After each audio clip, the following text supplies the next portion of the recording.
ایک بچے کے ایمان کی آزمائش۔ مسند احمد میں ہے، رسول اللہ صلی اللہ علیہ وآلہ وسلم نے فرمایا کہ پہلے زمانے میں ایک بادشاہ تھا، اس کے ہاں ایک جادوگر تھا۔ جب جادوگر بوڑھا ہوا تو اس نے بادشاہ سے کہا کہ میں اب بوڑھا ہو گیا ہوں اور میری موت کا وقت قریب آ رہا ہے، مجھے کوئی بچہ سونپ دو، میں اسے جادو سکھا دوں۔ چنانچہ ایک ذہین لڑکے کو وہ تعلیم دینے لگا۔ لڑکا اس کے ہاں جاتا تو راستے میں ایک راہب کا گھر پڑتا تھا، جہاں وہ عبادت میں اور وعظ و نصیحت میں مشغول ہوتا، یہ بھی کھڑا ہو جاتا اور اس کے طریقہ عبادت کو دیکھتا اور وعظ سنتا۔ آتے جاتے یہاں رک جایا کرتا تھا۔ جادوگر بھی مارتا اور باپ بھی، کیونکہ وہاں وہ دیر سے پہنچتا اور یہاں بھی دیر سے آتا۔ ایک دن بچے نے راہب کے سامنے یہ شکایت پیش کی۔ راہب نے کہا، جب جادوگر تم سے پوچھے کہ کیوں دیر ہو گئی تو کہنا کہ گھر والوں نے روک لیا تھا، اور گھر والے بگڑے تو کہنا کہ جادوگر نے روک لیا تھا۔ یوں ہی ایک زمانہ گزر گیا کہ ایک طرف تو وہ جادو سیکھتا تھا اور دوسری طرف کلام اللہ اور دین اللہ سیکھتا تھا۔ ایک دن یہ دیکھتا ہے کہ راستے میں ایک زبردست ہیبت ناک سانپ پڑا ہے، جس نے لوگوں کی آمد و رفت بند رکھی ہے۔ ادھر والے ادھر اور ادھر والے ادھر ہیں، اور سب لوگ ادھر ادھر پریشان کھڑے ہیں۔ میں نے اپنے دل میں سوچا کہ آج موقع ہے کہ میں امتحان لوں، راہب کا دین اللہ کو پسند ہے یا جادوگر کا۔ اس نے ایک پتھر اٹھا کر اور یہ کہہ کر اس پر پھینکا کہ اے اللہ، اگر تیرے نزدیک راہب کا دین جادوگر کی تعلیم سے زیادہ محبوب ہے تو اس جانور کو اس پتھر سے ہلاک کر دے، تاکہ لوگوں کو اس بلا سے نجات مل جائے۔ پتھر لگتے ہی وہ جانور ہلاک ہو گیا اور لوگوں کا آنا جانا شروع ہو گیا۔ پھر لڑکے نے جا کر راہب کو خبر دی۔ اس نے کہا، پیارے بچے، آج کے دن تو مجھ سے افضل ہے، اب اللہ کی طرف سے تیری آزمائش ہوگی، اگر ایسا ہوا تو لوگوں کو میری خبر نہ کرنا۔ اب اس بچے کے پاس حاجت مند لوگوں کا تانتا لگ گیا۔ اس کی دعا سے مادر زاد اندھے، کوڑھی، جذامی اور ہر قسم کے بیمار اچھے ہونے لگے۔ بادشاہ کے ایک نابینا وزیر کے کان میں یہ بات پڑی۔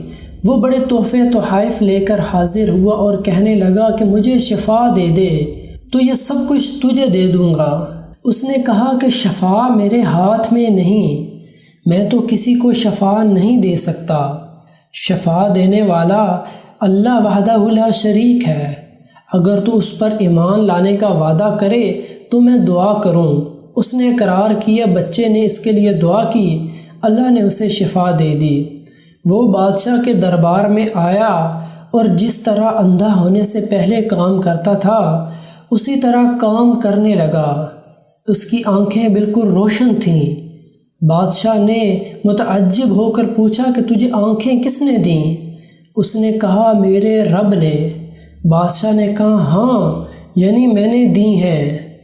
وزیر نے کہا، نہیں، میرا اور تیرا رب صرف اللہ ہے۔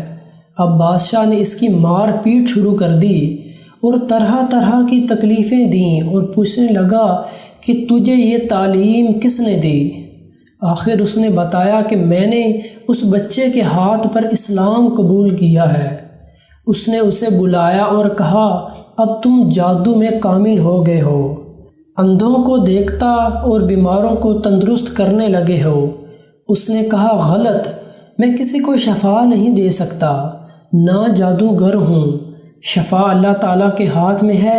اور کہنے لگا، اللہ تو میں ہی ہوں۔ اس نے کہا، ہرگز نہیں۔ بادشاہ نے کہا، پھر تو میرے سوا کسی اور کو رب مانتا ہے۔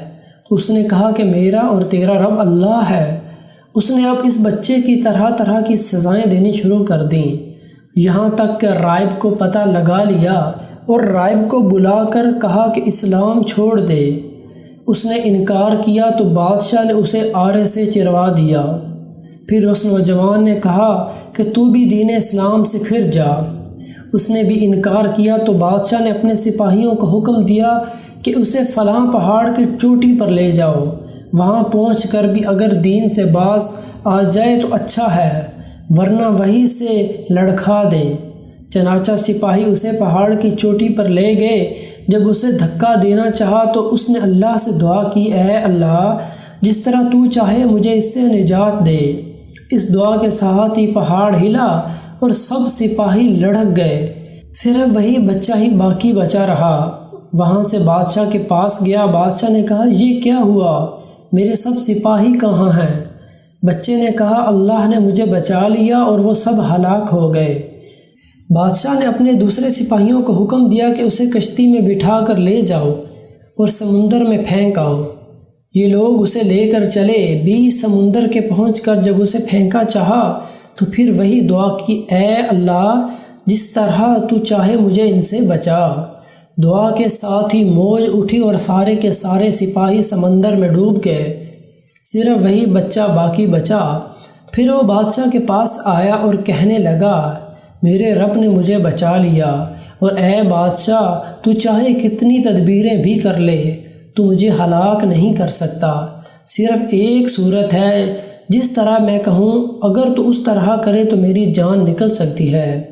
اس بچے نے کہا، تمام لوگوں کو ایک میدان میں اکٹھا کرو اور پھر کھجوروں کے تنے پر مجھے سولی چڑھا اور میرے تیر کو میری کمان پر چڑھا، اور بسم اللہ ربی حضل غلام، یعنی اللہ کے نام سے جو اس بچے کا رب ہے، پڑھ کر تیر میری طرف پھینک، وہ مجھے لگے گا اور میں مر جاؤں گا۔ بادشاہ نے یہی کیا۔ تیر بچے کی کن پٹی میں لگا۔ اس نے اپنا ہاتھ اس جگہ رکھ لیا۔ چاروں طرف سے یہ آوازیں بلند ہونے لگی، ہم اس بچے کے رب پر ایمان لائے۔ یہ حال دیکھ کر بادشاہ کے ساتھی بڑے گھبرائے اور کہنے لگے، ہم تو اس بچے کی ترکیب سمجھے ہی نہیں، دیکھیے اس کا اثر کیا پڑا۔ سب لوگ دین اسلام میں داخل ہو گئے۔ ہم نے تو اسے اس لیے قتل کیا تھا کہ کہیں اس کا مذہب پھیل نہ جائے، لیکن جو ڈر تھا سامنے آ ہی گیا اور سب مسلمان ہو گئے۔ بادشاہ نے کہا، اچھا یہ کرو کہ تمام محلوں اور راستوں میں خندقیں کھدواؤ، ان میں لکڑیاں بھرو اور آگ جلاؤ، جو اس دین سے پھر جائے چھوڑ دو اور دوسرے کو اس میں پھینک دو۔ مسلمانوں نے صبر شکیم اور سہارے کے ساتھ آگ میں جلنا منظور کیا اور اس میں کودنے لگے۔ البتہ ایک عورت جس کی گود میں دودھ پیتا چھوٹا سا بچہ تھا، ذرا سی جھجکی تو اس بچے کو اللہ نے بولنے کی طاقت دی اور اس نے کہا، اماں کیا کر رہی ہو؟ تم تو حق پر ہو، صبر کرو اور اس میں کود پڑو۔ ریاض الصالحین قرآن میں سورہ البروج کے اندر اس واقعے پر اللہ رب العزت نے روشنی ڈالی ہے۔